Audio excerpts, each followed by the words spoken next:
तो हमारा जो आज का टॉपिक है वो है diagnostic radiological procedurals and laboratory reports के हवाले से। ठीक है, तो जैसे आप लोगों को कुछ आइडिया होगा कि जब हम कोई भी टेस्ट करते हैं किसी भी डायग्नोस्टिक पर्पस के लिए, चाहे वो रेडियोलॉजिकल हो, चाहे वो प्रोसीजरल हो, चाहे लेबोरेटरी हो, उसमें से कुछ टेस्ट कुछ परसेंटेज ऐसी होती है जो पॉजिटिव टेस्ट हो सकते हैं, यानी ट्रू पॉजिटिव हो सकते हैं या फॉल पॉजिटिव हो सकते हैं, या ट्रू नेगेटिव हो सकते हैं या फॉल्स नेगेटिव हो सकते हैं। यानी कि रिपोर्ट में कुछ मसाइल, कुछ ऐसी वजूहात की वजह से जो रिजल्ट्स हैं वो खराब हो सकते हैं या गलत हो सकते हैं।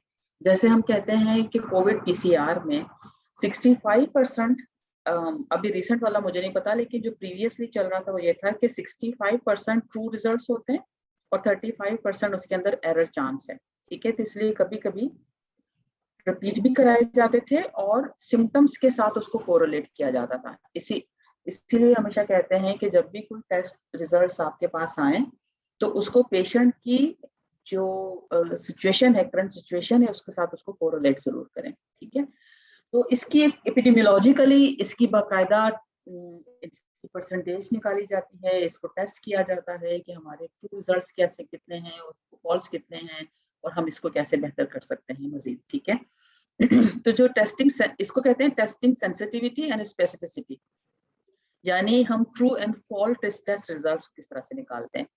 तो जो ट्रू पॉजिटिव रिजल्ट्स होते हैं उनको कहते हैं the test is positive and the patient has the disease, यानी ट्रू पॉजिटिव वो रिजल्ट्स होंगे जिसमें पेशेंट को डिजीज है और उसका रिजल्ट भी पॉजिटिव है, जो कि होना चाहिए। अगर डिजीज है तो हमें उसका ट्रू रिजल्ट मिलना चाहिए। और फॉल्स पॉजिटिव वो है जो टेस्ट तो पॉजिटिव है लेकिन पेशेंट में वो डिजीज नहीं है। और इसी तरह से ट्रू नेगेटिव वो यानी डिजीज नहीं है और टेस्ट भी कह रहा है कि नहीं है। ठीक है, द टेस्ट इज नेगेटिव लेकिन और डिजीज भी नेगेटिव है, तो यानी ये ट्रू नेगेटिव है। और फॉल्स नेगेटिव वो है जो टेस्ट नेगेटिव है लेकिन डिजीज मौजूद है। सही, तो फॉल्स नेगेटिव हमारे लिए प्रॉब्लम करता है एंड फॉल्स पॉजिटिव हमारे लिए प्रॉब्लम करता है। फॉल्स पॉजिटिव हमारे लिए हो सकता है कि उसको मिस डायग्नोज करे और उसको अननेसेसरी मेडिसिन मिलना शुरू हो जाए और मिस डायग्नोज हो और उसकी ट्रीटमेंट स्टार्ट हो जाए जिसकी उसको जरूरत नहीं है। और फॉल्स नेगेटिव वो हो सकता है जिसमें डिजीज है और टेस्ट रिजल्ट नेगेटिव आ गया और वो मिस हो गया, है ना, तो ये प्रॉब्लम हो सकती है। इसके लिए हम करते क्या है, कैसे पता चलता है कि ये हमारा कितना true positive and true negative है और कितना false positive and false negative है। तो उसके लिए हम करते हैं टेस्ट सेंसिटिविटी निकालते हैं। टेस्ट सेंसिटिविटी क्या करती है कि मेजर करती है the screening test ability to correctly identify the presence of the disease, यानी हम उस सेंसिटिविटी को ये इसमें उसमें निकालते हैं जब हमें होता है कि टेस्ट ट्रू पॉजिटिव है और डिजीज भी मौजूद है। ठीक है, the ratio of the test with the positive outcome to the total number of the affected true positive patients tested, जितने भी true positive patients थे उनकी हम सेंसिटिविटी निकालते हैं और देखते हैं कि हमारा true results with true disease कितना था।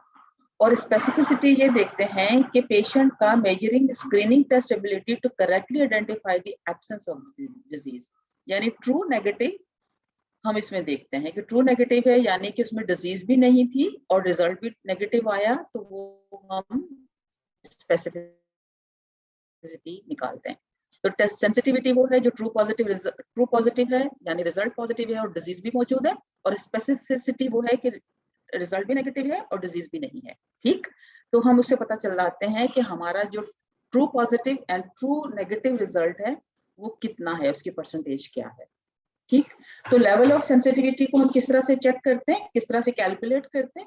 The probability of the positive test result when a patient has the disease, हम ऐसे पेशेंट को चेक करने के लिए जिसके पास डिजीज है और रिजल्ट भी पॉजिटिव है, उसका हम रेशियो कैसे निकालते हैं, true positive divided by true positive plus false negative, यानी ट्रू पॉजिटिव है और फॉल्स नेगेटिव है, इसका मतलब वो भी पॉजिटिव होगा लेकिन वो फॉल है, फॉल उसका रिजल्ट दिया गया है नेगेटिव आया है लेकिन मोस्ट प्रोबेबली वो पॉजिटिव होगा।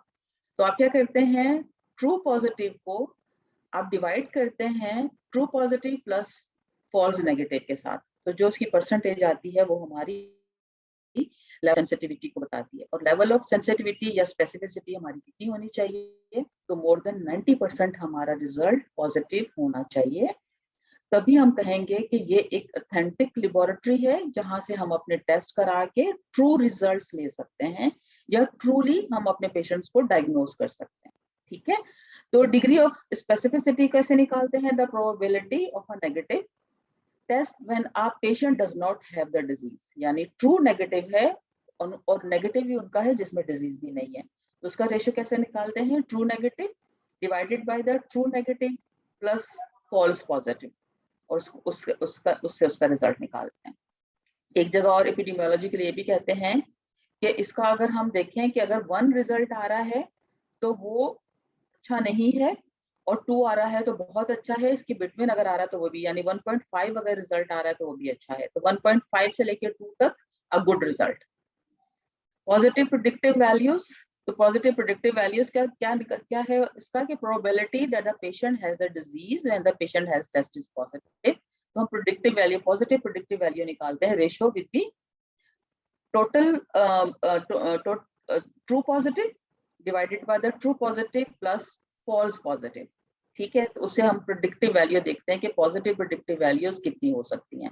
और negative predictive values, the probability that the patient does not have the disease when the patient has tested negative. तो उसको कैसे निकालेंगे? ट्रू नेगेटिव को डिवाइड करेंगे true negative plus false negative के साथ। ठीक है, तो इस तरह से डिफरेंट रेशियोज निकाल के हम उसकी इंटरप्रिटेशन करते हैं कि हमारे पास जो डायग्नोस्टिक रिजल्ट्स आ रहे हैं वो कितने ट्रू पॉजिटिव या कितने ट्रू नेगेटिव, या दूसरे लफ्जों में सेंसिटिविटी एंड स्पेसिफिसिटी क्या है उसकी। ठीक, क्लियर? कोई क्वेश्चन इस हवाले से? ये समझ में आ गया कि हम अगर रिजल्ट्स देखना चाहते हैं तो उसकी कैसे स्पेसिफिसिटी एंड सेंसिटिविटी को कैसे चेक करते हैं? Good good, great. ठीक, नेक्स्ट स्लाइड।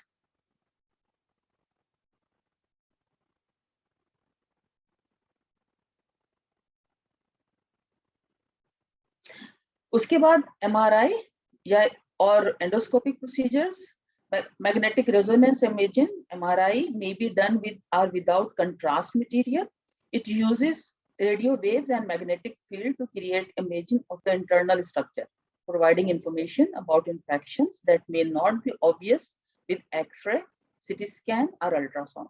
ये एक एडवांस डायग्नोस्टिक वो है क्राइटेरिया है जिसको हम चेक करते हैं कि अगर अगर हमें एक्सरे से नहीं पता चला, सीटी स्कैन से नहीं पता चला, अल्ट्रासाउंड से नहीं पता चला, जो पिछले हमने मेरा ख्याल हमने पढ़ा था कि अगर हम पहले हम क्या करते हैं कि एक जर्नल जैसे बेस लाइन, कोई भी प्रोटोकॉल किसी भी हॉस्पिटल का बना होता है कि हम बेस लाइन पूरी वो कर लेते हैं, टेस्टिंग कर लेते हैं, डायग्नोस्टिक टेस्टिंग कर लेते हैं। ठीक है, तो उसमें बेस लाइन में क्या करते हैं? सीबीसी है, क्रिएटिनिन है, लिवर फंक्शन टेस्ट होते हैं या एक्सरेज होते हैं। तो ये बेसिक है। फिर उसमें से हम देखते हैं, उनकी इंटरप्रिटेशन से देखते हैं कि क्या चीज हो सकती है जिसपे हम फर्दर इन्वेस्टिगेशन हमें करनी चाहिए, और उसमें से कौन से हमारी जो लैब की जो फाइंडिंग्स है वो हमें कौन सा रास्ता दिखा रही है। ठीक है, एक्सरेज में हो सकता है कि कोई एक्सरेज के हवाले से हमें कोई पैच नजर आ रहा है, कोई कंसोलिडेशन नजर आ रही है, तो हम कहते हैं कि ठीक है अब हमें इसके आगे फर्दर इन्वेस्टिगेशन करना चाहिए, या हमने ब्लड टेस्ट में या यूरिन टेस्ट में। तो बेसलाइन से बेसिकली हम एक जर्नल लैब्स निकालते हैं, उसमें से फिर हम देखते हैं कि ये कि कौन सा रास्ता हमें दिखा रही है, किस डिजीज की तरफ इशारा कर रही है, तो फिर फर्दर इन्वेस्टिगेशन उसके हवाले से की जाती है। ठीक है, तो वो हेल्पफुल होती है। तो अगर एक्सरे से नहीं पता चल रहा तो हम सीटी स्कैन कराते हैं या अल्ट्रासाउंड कराते हैं, अगर इनसे भी नहीं पता चलता तो एमआरआई कराते हैं। एमआरआई के बाद और कौन से एडवांस हमारे पास आया है? रेडियोलॉजिकल एग्जामिनेशन वाला एक मजीद एडवांस टेक्नोलॉजी क्या है हमारे पास, आइडिया है?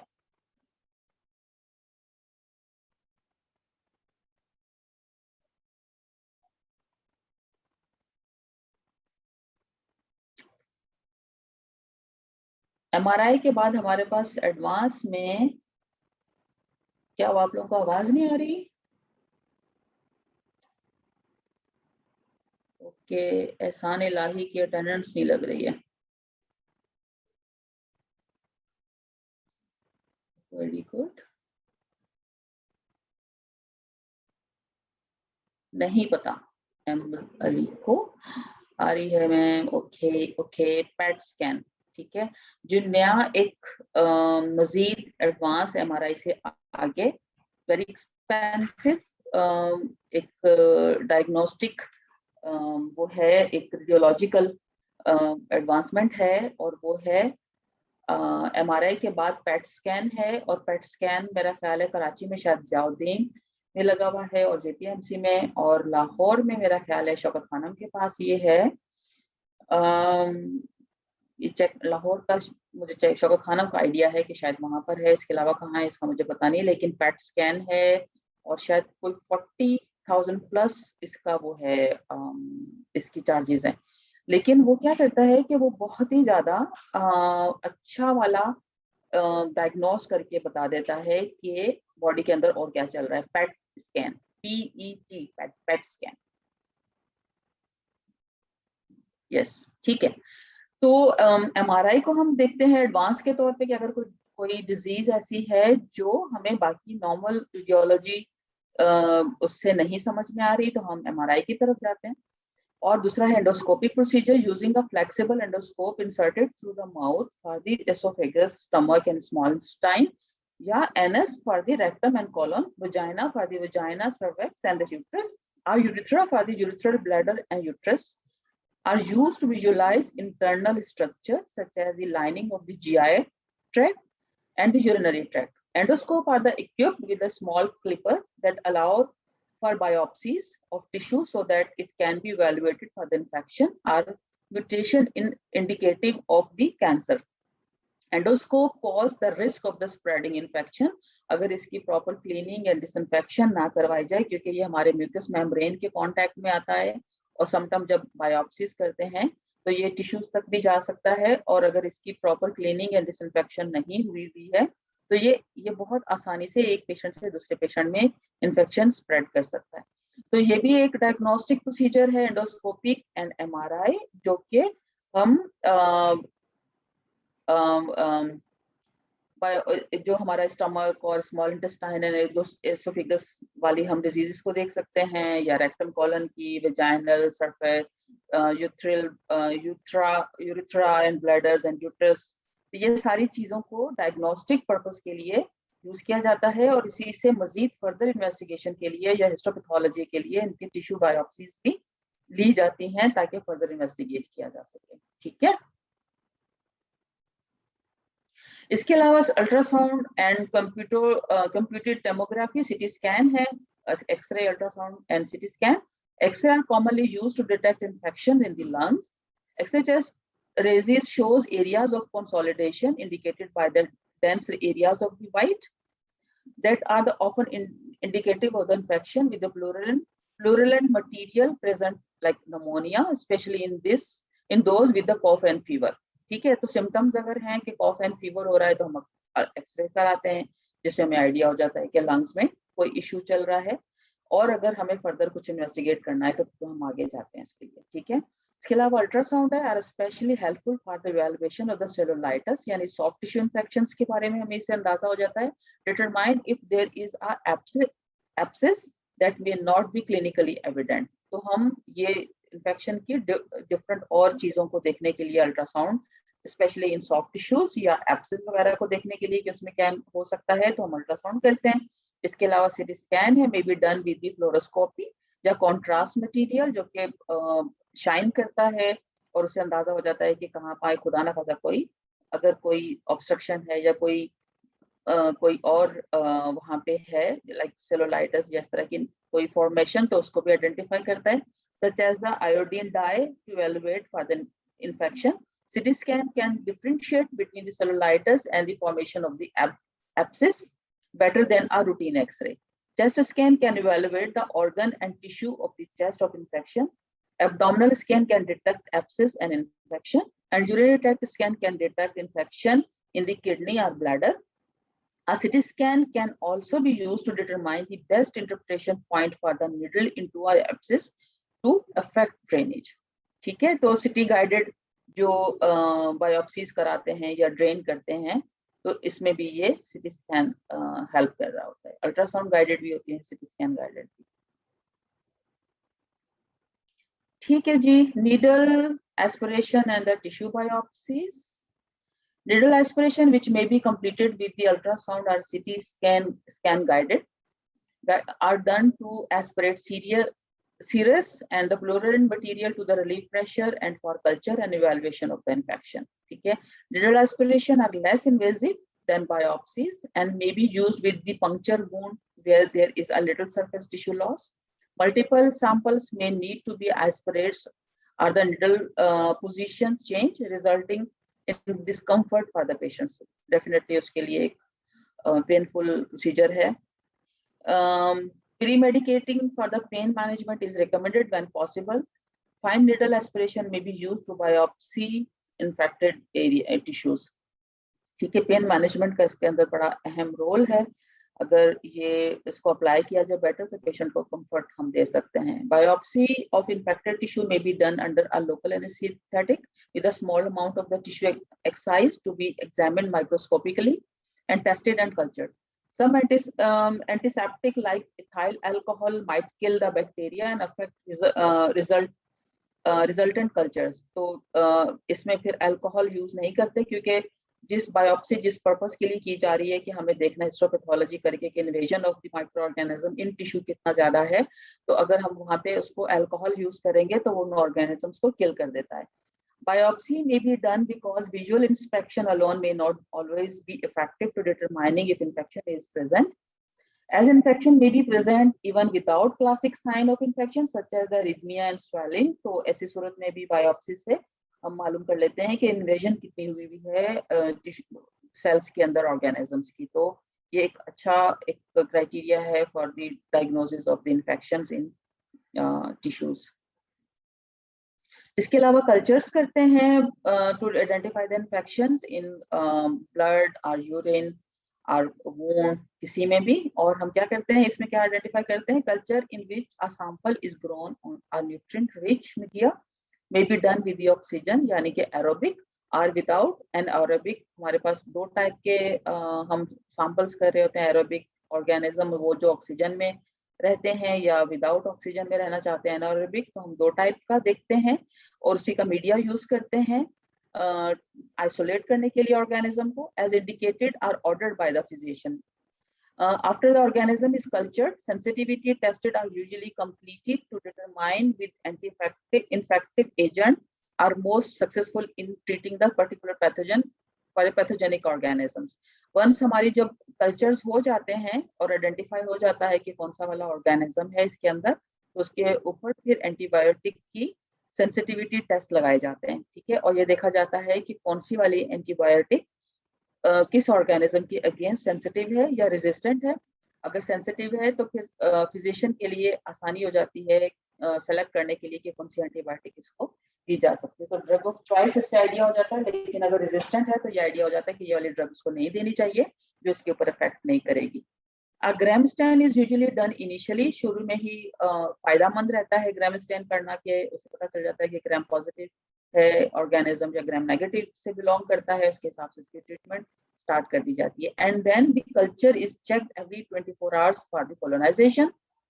Colonies are checked again with the gram stain and also transferred to a separate media for the further observation and testing. इसकी पूरा एक प्रोसेस होता है. इनिशियली इसकी ग्राम स्टेनिंग करके रिपोर्ट कर दिया जाता है, फिर इसको स्प्रेड किया जाता है डिफरेंट किस्म की मीडियाज के ऊपर ताकि इसको मजीद ग्रो किया जाए और इसकी ऑब्जर्वेशन की जाती है ताकि आइडेंटिफिकेशन हो सके ऑर्गेनिज्म की. Cultures are usually negative if there is no growth in 48 to 72 hours. अगर इतने घंटे तक यानी 48 से 72 hours तक अगर कोई ग्रोथ नहीं होती है तो उसको नेगेटिव बैक्टीरियल ग्रोथ के लिए कंसिडर किया जाता है. लेकिन अगर ये ब्लड में हो तो और या बहुत लिमिटेड अमाउंट में हो, बहुत छोटा सा अगर बायोबर्डन है, कोई बहुत कम ऑर्गेनिज्म है, तो उस सूरत में भी वो स्लो ग्रो करते हैं और बैक्टीरियम या फंगस इसमें स्पेशली बहुत स्लो ग्रो करते हैं और उनको 7 days के लिए देखा जाता है और बल्कि 4 to 6 weeks तक भी हम उसको उसमें रखते हैं, आइसोलेट रखते हैं और उसको देखते रहते हैं, ऑब्जर्वेशन करते रहते हैं ताकि उसका रिजल्ट फाइनल मिल जाए. उसके बाद भी अगर कोई ग्रोथ नहीं होती है तो उसको नेगेटिव कंसिडर किया जाता है. If antibiotic are begun prior to the taken a sample for the culture, this can alter the results. अगर हम कोई भी कल्चर लेने से पहले ब्लड का, यूरिन का, वूंड का, उससे पहले अगर एंटीबायोटिक स्टार्ट कर देते हैं तो याद रहे कि हमारे रिजल्ट्स में चेंज आ सकता है. Making it very difficult to isolate the infective agent. हो सकता है ऑर्गेनिज्म उसमें किल हो चुका हो या स्टैटिक हो चुका हुआ हो, तो उस सूरत में मुश्किल होती है उसको आइसोलेट करना. So it is advised to obtain the culture first and then begin antibiotics. पहला कल्चर ले लिया जाए और अगर ग्राम स्टेन की मिल जाती है, रिपोर्ट मिल जाती है, तो आसान हो जाएगा कि ग्राम नेगेटिव कवरेज देनी है या ग्राम पॉजिटिव कवरेज देनी है. तो इसके बाद जरूर चेस किया जाए कि कल्चर रिजल्ट्स जब आ जाते हैं कि इसमें से नेगेटिविटी या सेंसिटिविटी का पैटर्न कैसा है.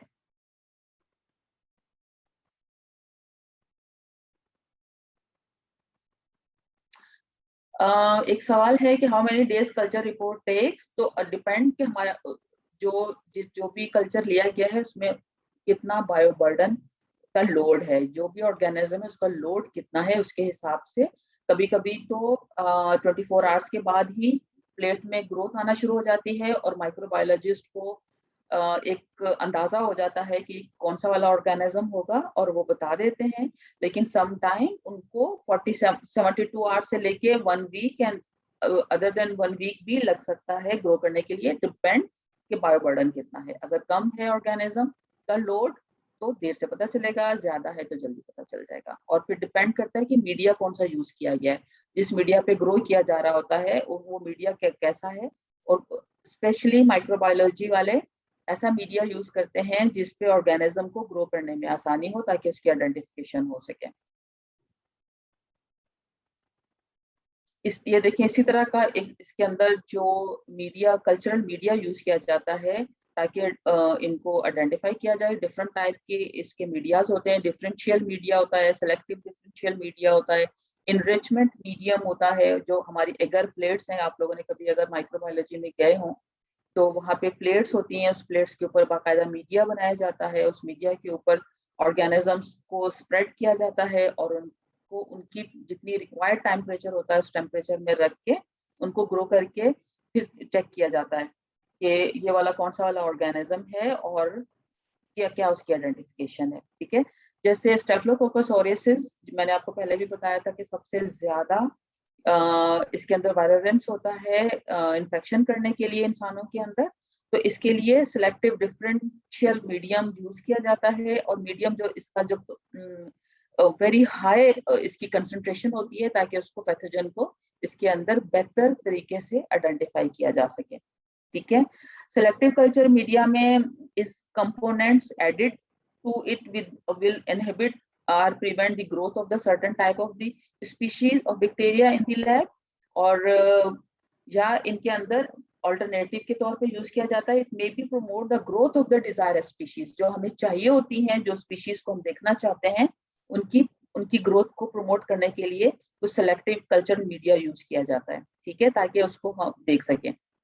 जैसे फॉर एग्जांपल इन्होंने यहाँ पे दिया है कि इकोलाई जो येलो कॉलोनीज अपेयर होती हैं या शगीला या इसके अंदर साल्मोनेला, तो उसके लिए इंटेरोबैक्टीरिया के अंदर जो डिफरेंट किस्म की स्पीशीज होती हैं, डिफरेंट किस्म के ऑर्गेनिजम्स होते हैं, उनको ग्रो करने के लिए जो एगर प्लेट है उसके अंदर स्पेशल एक मीडिया रखा जाता, डाला जाता है जिसका पीएच जो है वो चेंज होता है उसके हिसाब से और उसको अलाउ करता है कि वो उसके अंदर ग्रो कर सके और उसकी आइडेंटिफिकेशन हो सके. ठीक है. स्प्यूटम कल्चर्स भी करते हैं हम डिफरेंट किस्म के ऑर्गेनिज्म को आइडेंटिफाई करने के लिए. Sputum culture are done to determine if there is a bacterium और fungus infection of the lungs और द रेस्पिरेटरी पैसेजेस. जैसे हमने उस दिन एस्परजिलोसिस के बारे में पढ़ा था. एस्परजिलोसिस हमारा रेस्पिरेटरी इन्फेक्शन कॉज करता है. तो इस तरह के फंगस इन्फेक्शन को या टीबी, ट्यूबरकुलोसिस, बैक्टीरियम के इन्फेक्शंस को आइडेंटिफाई करने के लिए स्प्यूटम कल्चर्स किए जाते हैं. Sterile specimen container must be use. अगर हमारा स्पेसिमन कंटेनर पहले से ही कंटामिनेटेड होगा, उसके अंदर पहले से ही कोई ऑर्गेनिज्म होगा, तो वहां पे हमें आइडेंटिफाई करने में मुश्किल होगी क्योंकि हम उसमें फिर ट्रू पॉजिटिव रिजल्ट्स नहीं ले सकते. वो एक रीजन बन सकता है फॉल्स पॉजिटिव रिजल्ट्स का, यानी कि मिसलीड करेगा हमें डायग्नोज करने के लिए पेशेंट्स को अगर वो जो भी कंटेनर यूज किया जा रहा है वो स्टराइल नहीं है। तो प्रायर टू टेक स्पेसिमन, तमाम जो इस तरह के कंटेनर्स होते हैं स्पेशली जिसपे हम लोग को कल्चर्स करने होते हैं और ऑर्गेनिजम्स को आइडेंटिफाई करना होता है, उनको स्टराइल होना चाहिए। उसके अंदर कोई टच, कंटेमिनेटेड हैंड के साथ तो टच नहीं होना चाहिए, उसके अंदर यूज नीडल्स को टच नहीं होना चाहिए। वो फॉर्सेप जिससे हम बायोप्सीज ले रहे होते हैं वो बायोप्सी फॉर्सेप उसके साथ टच नहीं होना चाहिए। उसके अंदर स्टराइल टेक्निक से स्पेसिमेन को पोर करना है ताकि हमें ट्रू रिजल्ट्स मिल सके। ठीक है, and people must be cautious to avoid mouth washes that could have antiseptic properties. अगर पेशेंट का स्प्यूटम ले रहे हैं तो स्पेशली ऐसे पेशेंट्स पे कोई भी एंटीसेप्टिक माउथ वॉश यूज ना किया जाए, क्योंकि हमारे पास जो कुछ माउथ वॉशेस हॉस्पिटल में यूज किए जाते हैं उसके अंदर कुछ परसेंटेज क्लोरहेक्सिडिन की शामिल होती है। क्लोरहेक्सिडिन बहुत अच्छा एंटीसेप्टिक कंसीडर किया जाता है, लेकिन जहाँ पे वो हमारे फॉल्स पॉजिटिव या फॉल्स नेगेटिव रिजल्ट का बाइस बनेगा अगर पेशेंट का स्प्यूटम लेने से पहले उनके माउथ वॉशेज यूज किए गए हैं विद एंटीसेप्टिक। ठीक है, तो अवॉइड करना है ऐसे पेशेंट्स पे जिनके स्प्यूटम ले रहे हैं उनको माउथ वॉशेज ना दिए जाएं। It is important to make sure that the specimen is coughed up and does not consist of just saliva. Saliva होता है तो आमतौर पे आपने भी देखा होगा कि लैब से वापस आ जाता है सैंपल और या रिजेक्ट कर दिया जाता है कि ये सिर्फ सिंपल सलाइवा है, इसमें हम आइडेंटिफाई नहीं कर सकते। तो बाकायदा पेशेंट को इसकी एजुकेशन देने की जरूरत है कि आप कॉफ आउट करें और स्पेशली स्प्यूटम जो है वो उसके अंदर चाहिए बॉटल के अंदर। A sample may be obtained with a bronchoscopy as well, or via endotracheal tube suction for the patient that is intubated. हम extractor use करते हैं अगर इंट्यूबेटेड पेशेंट होता है और बेल करते हैं ताकि हमें ट्रू पॉजिटिव रिजल्ट्स मिल सके। Viruses are the frequent causes of the respiratory infection. So special viral culture in which the sputum is mixed in a test tube with the specially prepared animal cells are often done, requiring days to week for the final results. Various special culture procedure may be done with the sputum to isolate infective agent. ठीक है, एक minute मुझे थोड़ा excuse कीजिएगा एक minute के लिए please.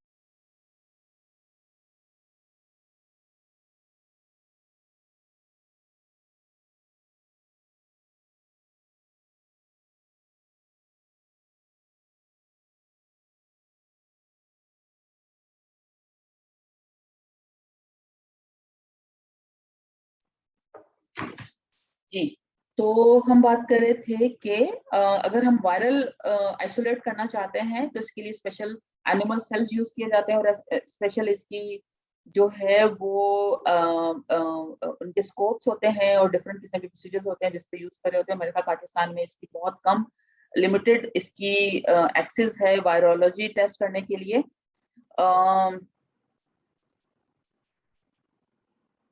ठीक है, तो और ये क्या है, हमारे पास जो निमोसिस्टिस जो कॉमनली नमोनिया कॉज करती है उसको हम इम्यून जो डिप्रेस इम्यून सिस्टम के साथ पेशेंट्स होते हैं उनको can not be isolated and grow in the culture and the must be identified by the special strain. तो इसके लिए बाकायदा स्पेशल लेबोरेटरीज होती हैं, स्पेशली माइक्रोस्कोप्स होते हैं और स्पेशल मीडिया होता है जिसके ऊपर इसको ग्रो करके इसको चेक किया जाता है। आई डोंट नो हमारे पाकिस्तान में इसकी कोई लेबोरेटरीज, इस तरह की लेबोरेटरीज हैं कि नहीं है वायरोलॉजी के लिए, लेकिन हम बैक्टीरिया को और फंगस को हम आइसोलेट करते हैं और देखते हैं। बाकी कुछ वायरसेस को देखने के लिए हम पीसीआर्स करते हैं।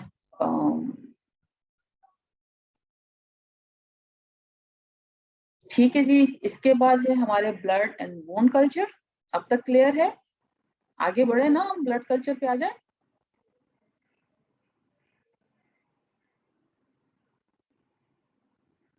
बिल्कुल नौरीन, आप सही कह रही हैं, 2 से 3 दिन भी लगते हैं, डिपेंड के वायरल लोड कितना, बैक्टीरियल लोड कितना है और उसके हिसाब से हम देख रहे होते हैं। ठीक है, ओके फाइन, गुड। ठीक है, तो फिर हम आगे चलते हैं ब्लड कल्चर और वुंड कल्चर पे। तो blood culture using a small sample of the blood are done to determine if an infection has invaded the bloodstream from the original site of infection, causing the infection to spread. क्योंकि हमारा blood पूरी body में circulate कर रहा होता है। तो सबसे खतरनाक होता है अगर ब्लड में किसी किस्म का कोई ऑर्गेनिज्म ग्रो कर जाए। आमतौर पर हमारा ब्लड जो है वो स्टेराइल होता है, ब्लड में कोई किसी किस्म का ऑर्गेनिज्म नहीं होता। लेकिन अगर कोई ब्लड में ऑर्गेनिज्म ग्रो कर जाए तो उसके लिए बहुत ही फेवरेट मीडिया है, वहां पे बहुत तेजी से ये मल्टीप्लाई होता है। और ब्लड क्योंकि कंटिन्यूस हमारी पूरी सिस्टम को सप्लाई कर रहा होता है, तो बहुत तेजी से ऑर्गेनिज्म हमारी हमारी बॉडी के जो सिस्टम होते हैं उसके अंदर स्प्रेड हो जाता है। और ब्लड अगर हमारा वो हो गया, इन्फेक्टेड हो गया है और ब्लड के अंदर अगर कोई ऑर्गेनिज्म ग्रो कर गया है तो पेशेंट बहुत जल्दी सेप्सिस में जाते हैं और हमारे मल्टी सिस्टम फेलियर्स में जा रहे होते हैं। तो इस हमारा जो आगे लेक्चर्स आएंगे हम इसी के ऊपर फोकस करेंगे। अभी प्राइमरीली आप लोगों को ये सारी चीजें बताने की वजह भी ये कि इसमें बहुत सारे ऐसे इन्फेक्शन होते हैं जिसका सोर्स हम लोग खुद बनते हैं। तो अगर हम बहुत सारी केयर करेंगे तो इस तरह की फैटल किस्म की जो डिजीजेस होती हैं उससे हम अपने पेशेंट्स को बचा सकते हैं। तो ब्लड में जाने वाले इन्फेक्शंस भी काफी हद तक जो एक रीजन बनता है उनमें इन्फेक्शंस का, वो हेल्थ केयर वर्कर्स की मैल प्रैक्टिसेस होती हैं, एनवायरनमेंट होता है जिसकी वजह से पेशेंट के ब्लड में ऑर्गेनिज्म चले जाते हैं।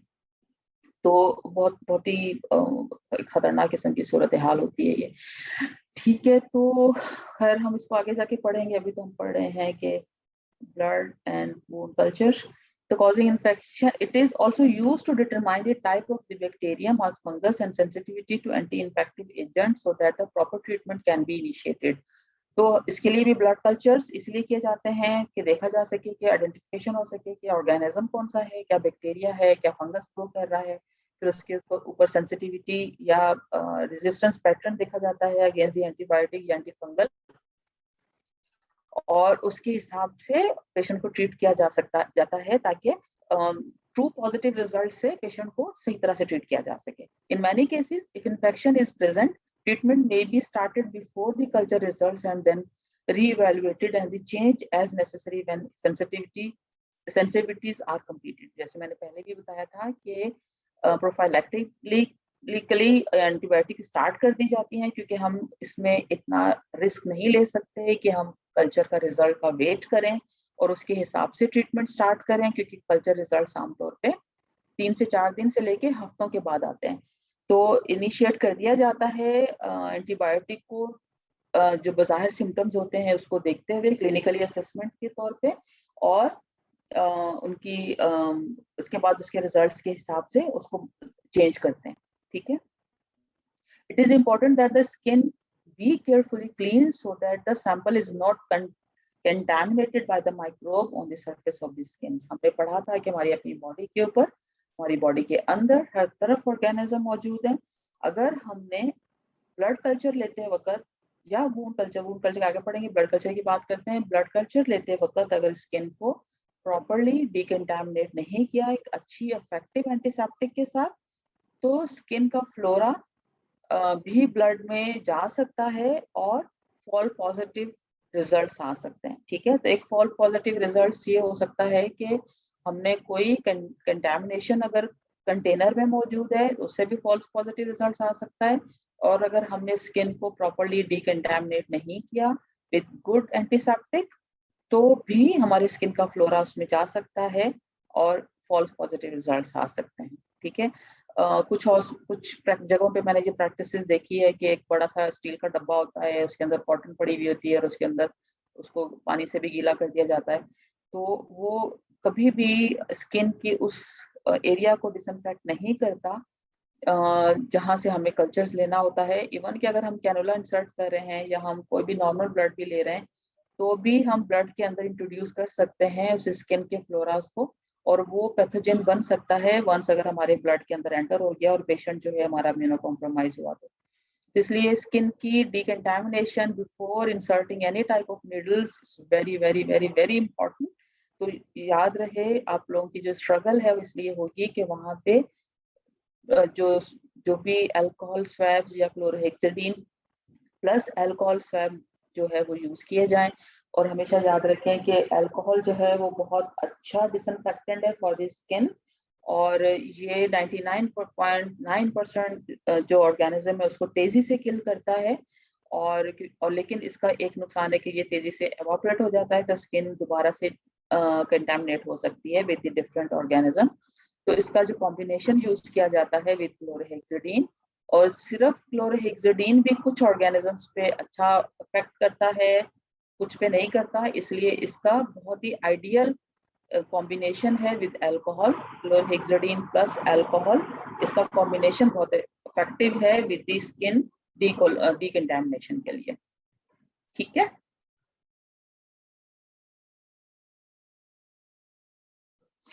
जी पायोडीन भी यूज करते हैं नॉरिन।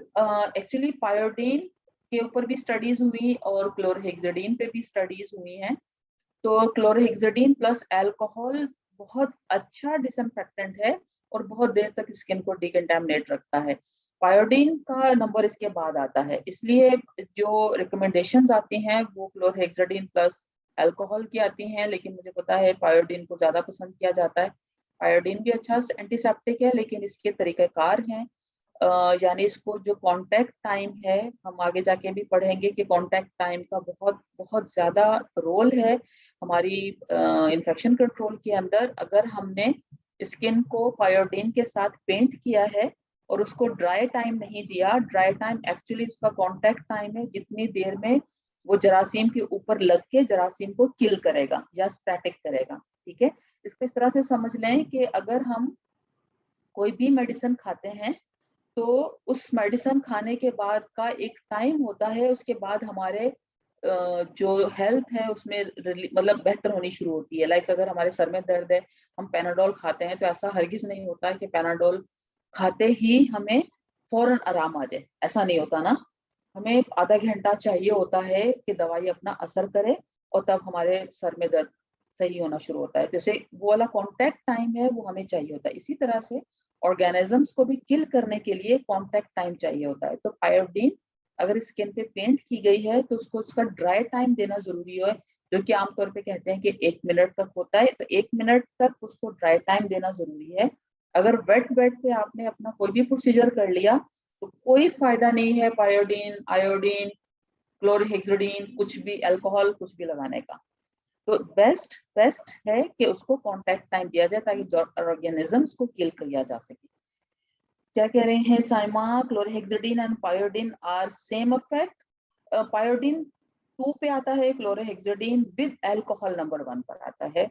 क्लोरोहेक्सिडीन की जो स्टडीज हैं वो कहती हैं कि क्लोरोहेक्सिडीन का जो इफेक्ट है वो ज्यादा अच्छा है। ठीक है, तो वो रिकमेंड करते हैं कि क्लोरोहेक्सिडीन प्लस अल्कोहल को यूज किया जाए फॉर द स्किन डिकंटामिनेशन। चाहे वो कोई भी आपने सैंपल्स लेने हैं, कोई भी लाइन इंसर्ट करनी है, इवन सर्जरी करनी है, तो उसके लिए बेस्ट कहा गया है कि क्लोरोहेक्सिडीन प्लस अल्कोहल यूज किया जाए, क्योंकि क्लोरोहेक्सिडीन के अंदर ये प्रॉपर्टी है कि वो ऑलमोस्ट 5 to 6 आवर्स तक स्किन को डिकंटामिनेट रखता है।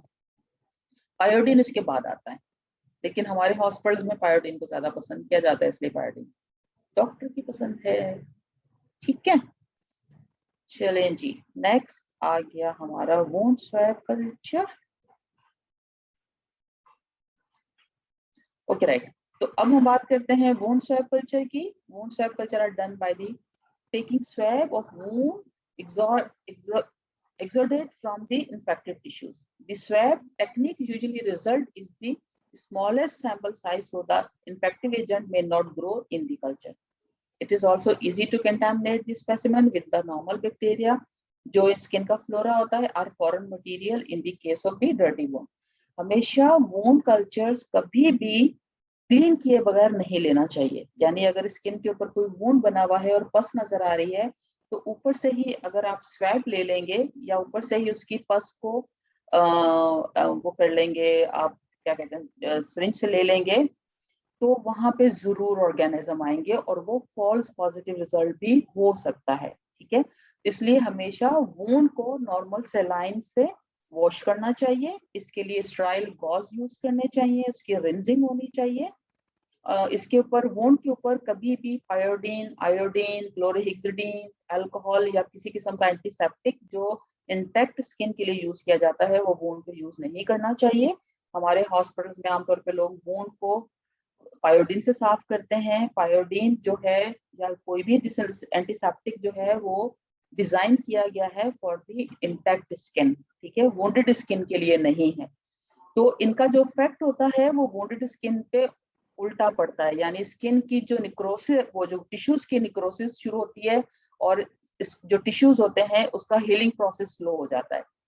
तो जो बेस्ट सोल्यूशन है for the cleaning of the wound वो नॉर्मल सेलाइन है। नॉर्मल सेलाइन से अगर वुंड को वॉश किया जाए, क्लीन किया जाए, उसकी रिंजिंग की जाए तो वो वुंड जल्दी हील होते हैं, ठीक है। तो वुंड को पहले क्लीन करना है विद द नॉर्मल सेलाइन और उसके बाद फिर वहां से कोई भी जो भी टिश्यू लेना है या पस का स्वैब लेना है तो उस सूरत में लेंगे। आमतौर पे इसमें रिकमेंड किया जाता है कि टिश्यू कल्चर किया जाए, इसकी हिस्टोपैथोलॉजी की जाए ताकि इन्वेजन पता चल सके ऑर्गेनिज्म का टिश्यू के अंदर और वो ट्रू रिजल्ट्स मिल सके, उसके हिसाब से ट्रीट किया जा सके। लेकिन अगर सुपरफिशियल वूंड से कल्चर ले लिया जाएगा स्वैब तो वो डेफिनेटली बहुत ज्यादा इन्फेक्टेड आएगा, हो सकता है मोर देन 2 ऑर्गेनिज्म आइडेंटिफाई हों और उसके हिसाब से जो ट्रीटमेंट मतलब जो एंटीबायोटिक की सेंसिटिविटी हो उसके हिसाब से अगर एंटीबायोटिक दी जाएगी तो वो ओवर यूज ऑफ एंटीबायोटिक होगा जिसका के नुकसान होता है, जिसपे हम कहते हैं कि एंटीबायोटिक स्टीवर्डशिप प्रॉपरली नहीं हो पाती है। तो इसमें बहुत बड़ा रोल है ट्रू कल्चर्स लेने के हवाले से, ठीक है। Pyodine use in surgical and invasive procedures to scrub the surgical area of the patient, yes बिल्कुल किया जाता है। पायोडीन वुंड की हीलिंग को स्लो करता है, यस। क्या कह रहे हैं आप? और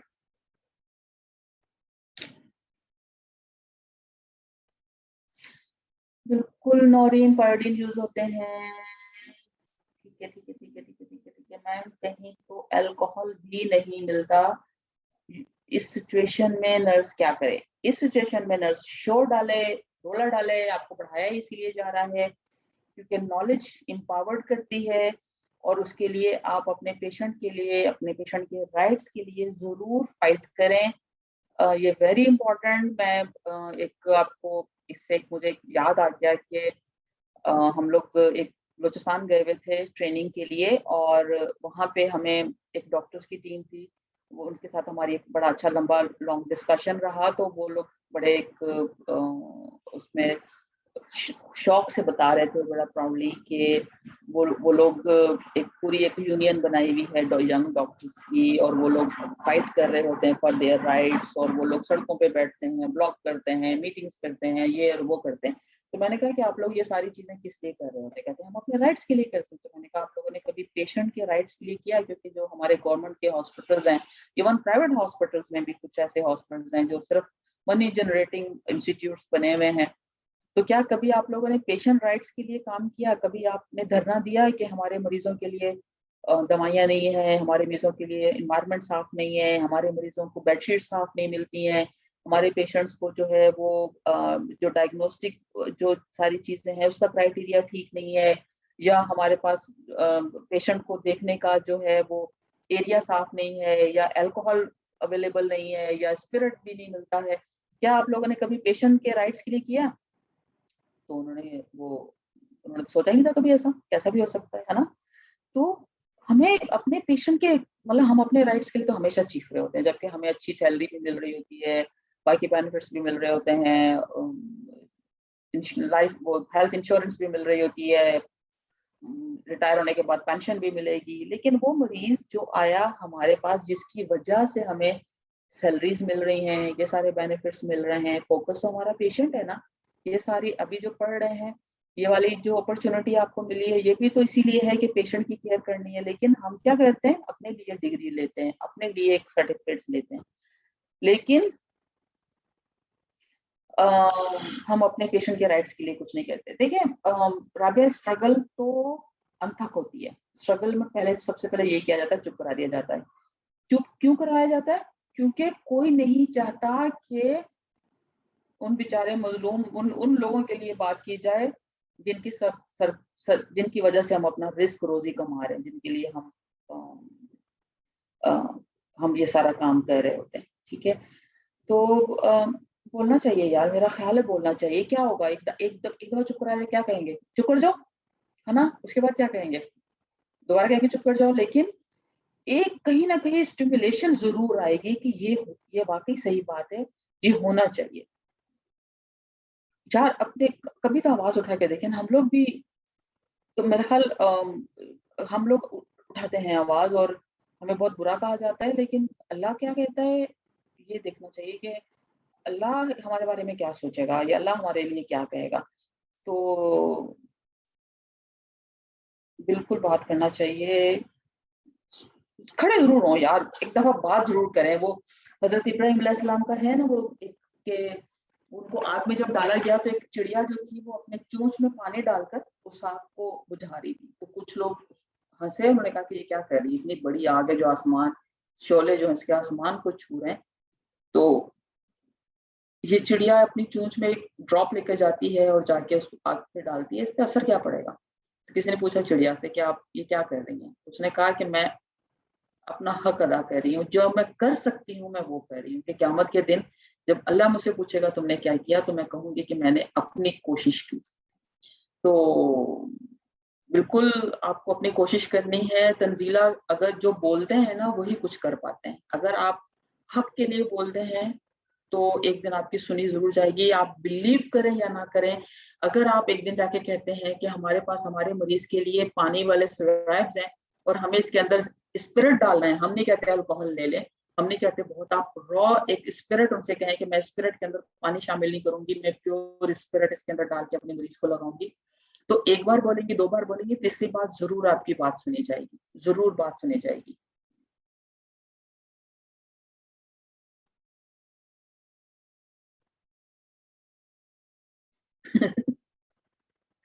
वार्ड में नहीं आएंगी तो काम कैसे चलेगा उनका, है ना। देखिए अल्लाह से दुआ करके बात किया करें। ये एक बड़ी अच्छा एक टेक्निक है कि अल्लाह से कहें कि अल्लाह मियां मैं ये काम करने जा रही हूँ, तो मेरी हिम्मत और मेरी ताकत बन जा और मेरी जुमले में असर डाल दे, जो किसी को असर दे। देखो जो गलत कर रहे हैं ना उनको भी तो बचाना है ना, उनके लिए भी तो जरूरी है कि वो लोग भी अच्छा काम कर जाएं, हमारी वजह से वो भी कोई नेकी कमा जाए। तो अल्लाह से दुआ करें, अपने अपने जो भी हम जिस भी मजहब से जिस भी रिलीजन से हम ताल्लुक रखते हैं, हमारा बिलीव होता है, उस बिलीव के हिसाब से दुआ करें और कोशिश करें। आप देखिएगा, आप हैरान हो जाएंगी कि ये गैब से हिम्मत मिलेगी, गैब से ताकत मिलेगी। ठीक है, चलें हम अपने टॉपिक पे आ जाते हैं। गॉसिप्स हो गई बहुत सारी, है ना, जगा दिया मैंने सबको। चलें, गुड। अब आगे चलते हैं, स्टूल कल्चर। तो स्टूल कल्चर्स को भी ऑर्गेनिजम्स के आइडेंटिफिकेशन के लिए यूज किया जाता है। Stool culture are done to detect bacteria और other organism in the stool, ठीक है, resulting from the infection of the gastrointestinal tract. एक सेकंड मुझे दोबारा से प्लीज एक्सक्यूज कीजिएगा जरा।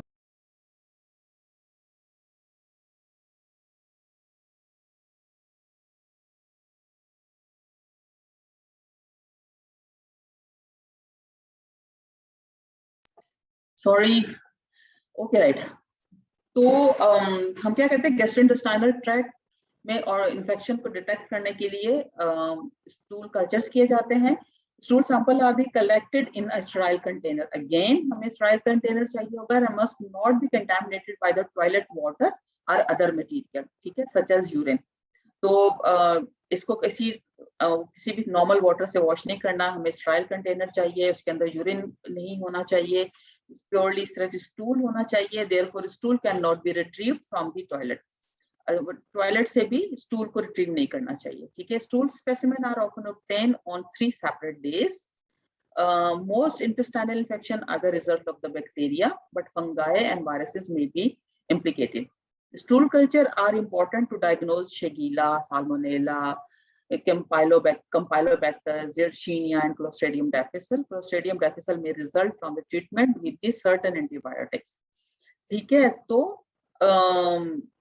हम लोगों ने डिफरेंट किस्म के ऑर्गेनिजम्स को आइडेंटिफाई करना होता है with the help of the stool culture. तो इसको लेने के लिए भी हमें स्टेराइल कंटेनर चाहिए, स्टेरिलिटी को मेंटेन रखते हुए उसकी कलेक्शन होनी चाहिए ताकि सही ट्रू उसका रिजल्ट आ सके। In the case of the some bacteria such as Clostridium difficile, The stool culture is done to identify the particular toxin produced by the bacterium.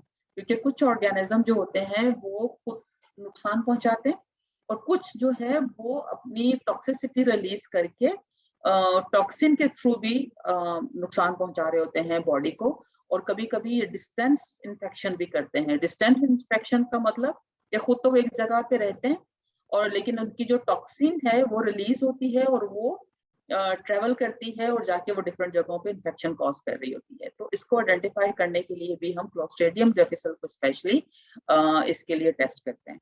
Fungal infection such as the candida may occur in those who are immune suppressed, जो immunocompromise patients होते हैं like HIV या जो drug जैसी ले रहे होते हैं कीमोथेरेपी टाइप की, तो उनके स्टूल कल्चर में फंगल इन्फेक्शन यानी जो ईस्ट सेल्स कैंडिडा वो भी आइडेंटिफाई हो सकता है। Additionally these same patients are also susceptible to infection with the viruses such as the cytomegalovirus.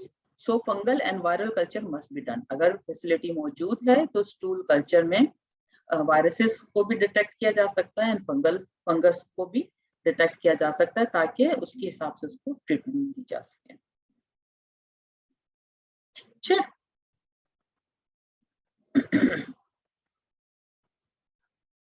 इसके बाद है एंटीजन एंटीबॉडी डिटेक्शन टेस्ट है।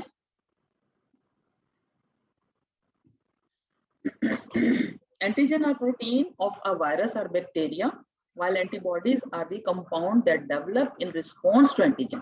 ठीक है, ये तो पता है ना कि एंटीजन जो है वो आपकी मैसेज करती है, एंटीबॉडीज स्टिमुलेट करती है एंटीबॉडीज को और वो जाके वो जाके वायरसेस किसी भी ऑर्गेनिज्म वायरसेस या बैक्टीरिया के खिलाफ जाके फाइट करता है। ठीक है, तो antigen are found on the surface of the infective agent and antibody is serum. ठीक है, a typical example of the test is enzyme linked immunosorbent assay ELISA जो हम कर रहे होते हैं, which has an enzyme that is linked to a particular antigen or antibody so that it can detect a specific type of the protein associated with the infective agent. The direct fluorescent antibodies test uses antibodies tagged with the fluorescent dye to detect antigen. इसके through antigen को detect किया जाता है उसके fluorescent light के through, क्योंकि वो shine करती है। These tagged antibodies are added to the specimen and the antibodies attached to the particular antigen, allowing for the indirect identification when fluorescent is found upon microscopic examination. Each type of antigen has a particular shape and only the antibodies that match the shape can attach to it.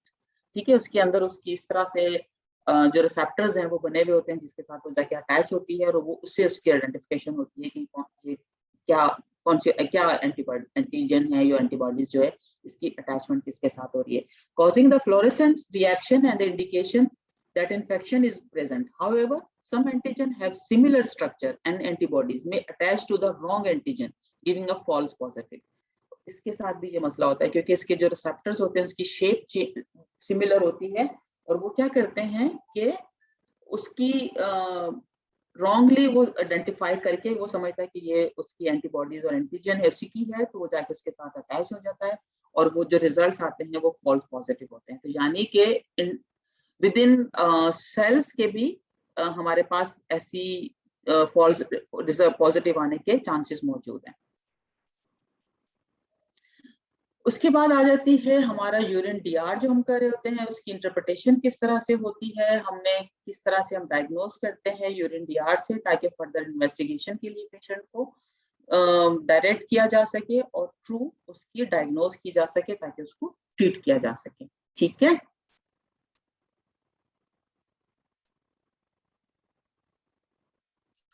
तो urine analysis में आपने देखा होगा कि इसकी report में आमतौर पर pH, segment, glucose, ketone, protein, blood bilirubin and nitrates होते हैं, यूरोबिलिनोजेंस होते हैं, कलर, अपीयरेंस, और तो किस तरह से हम उसकी इंटरप्रिटेशन करते हैं और किस तरह से आइडेंटिफाई करते हैं कि इसके अंदर इंफेक्शन हो सकते हैं। तो पीएच क्या है? पीएच यूजुअली रेंज बिटवीन 4.5 से 8 के दरमियान होता है, विद द एवरेज 5 to 6 के दरमियान हम कहते हैं कि ये ठीक है। Medication such as the methenamine, some food such as the cranberries and the vitamin C may take urine acidic. इसमें आपका पीएच जो है वो हो सकता है कि कम हो जाए, लेस देन 7 से नीचे चला जाए। तो उसमें हिस्ट्री जरूरी होती है कि आप कोई ऐसे मेडिसिन यूज तो नहीं कर रहे हैं, या कोई ऐसा खाना तो नहीं खाया है, या विटामिन सी तो नहीं ले रहे हैं। And alkaline urine pH above 7 होगा। अगर अबव 7 है तो अल्कलाइनिक होगा, और अगर लेस देन 7 है तो वो एसिडिक होगा।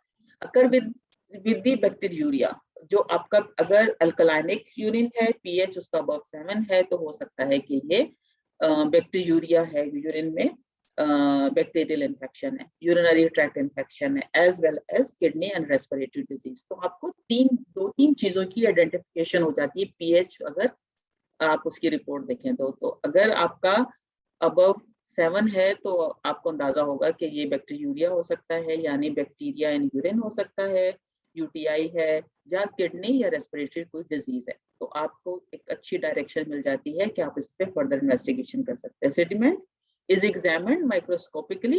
Red cell cast indicate acute infection. Broadcast indicate kidney disorders, and the white cell cast indicate pyelonephritis. And leukocytes more than 10 per millimeter क्या करते हैं कि वो are present with the urinary tract infection. ठीक है, crystal should be absent. तो उसके segment से आपको पता चल जाता है कि ये यहाँ पे क्या हो सकता है। Glucose, ketone, protein, blood, bilirubin and the nitrate should be negative. Normal में urobilinogen bilinogen should be 0.1 से लेके 1 यूनिट तक। यूरिन ग्लूकोज में इंक्रीज विद इन्फेक्शन, अगर ग्लूकोज बढ़ा हुआ है तो हो सकता है कि विद इन नॉर्मल रेंज से ज्यादा है तो ये कोई इन्फेक्शन हो सकता है। या frank blood may be caused by the some parasites and the disease, but also by drug, smoking, excessive exercise and the menstrual fluids increase red blood cells in the urine may result from the infection of the lower urinary tract infection. Again, history is very important. History के बाद फिर आप अपनी findings को fit कर सकते हैं किसी भी एक diagnosis के लिए. Color is usually pale yellow, amber, and the dark with the urine is concentrated. पानी कम पिया है उस सूरत में भी हो सकता है कि darkness of dark color हो.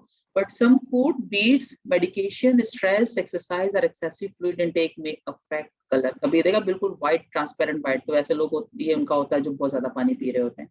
Abnormal color may be caused by the blood, bilirubin, yellow, green, fever, dark, amber, orange due to the dehydration or disease. Various colors हो सकते हैं, इसके हिसाब से हम identify करते हैं.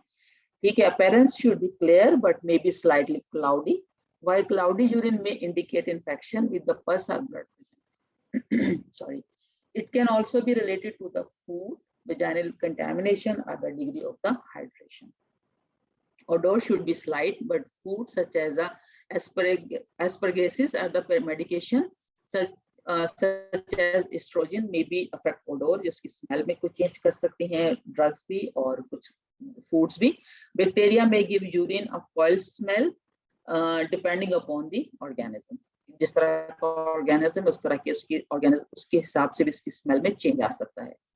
Specific gravity is usually about 1.015 to 1.025 but may increase if protein level increases. ठीक है, or if there is a fever, vomiting or dehydration present. Radiopaque contrast material as well as the dextrose infusion may affect specific gravity. सही.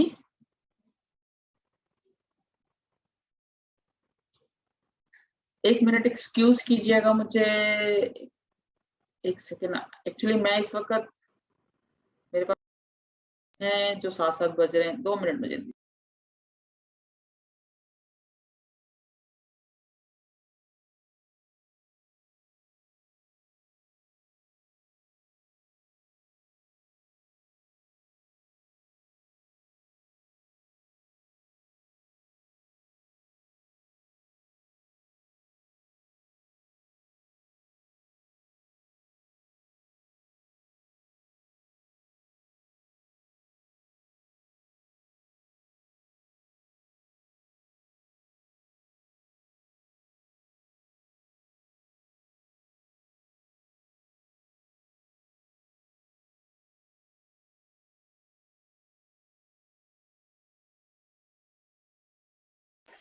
Sorry, चलें जी, ठीक है. इसमें कोई question तो नहीं है?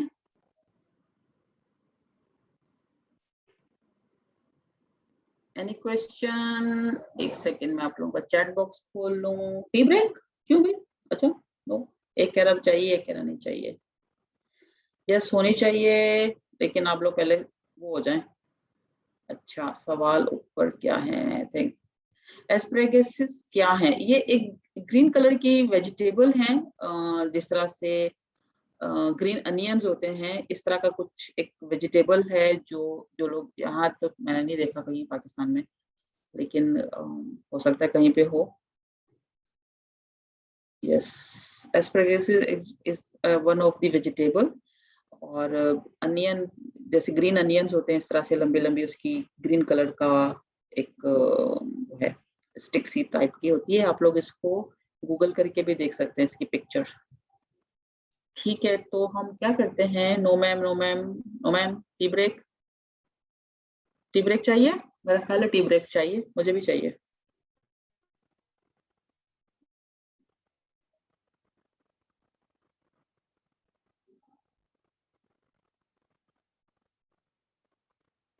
इसको मेरा ख्याल मूसली भी कहते हैं, मूसली, आई डोंट नो। चाय चाहिए तो बस ठीक है, 10 15 15 मिनट। हाँ ठीक है, 15 मिनट की टी ब्रेक ले लें, फिर मिलते हैं इंशाल्लाह।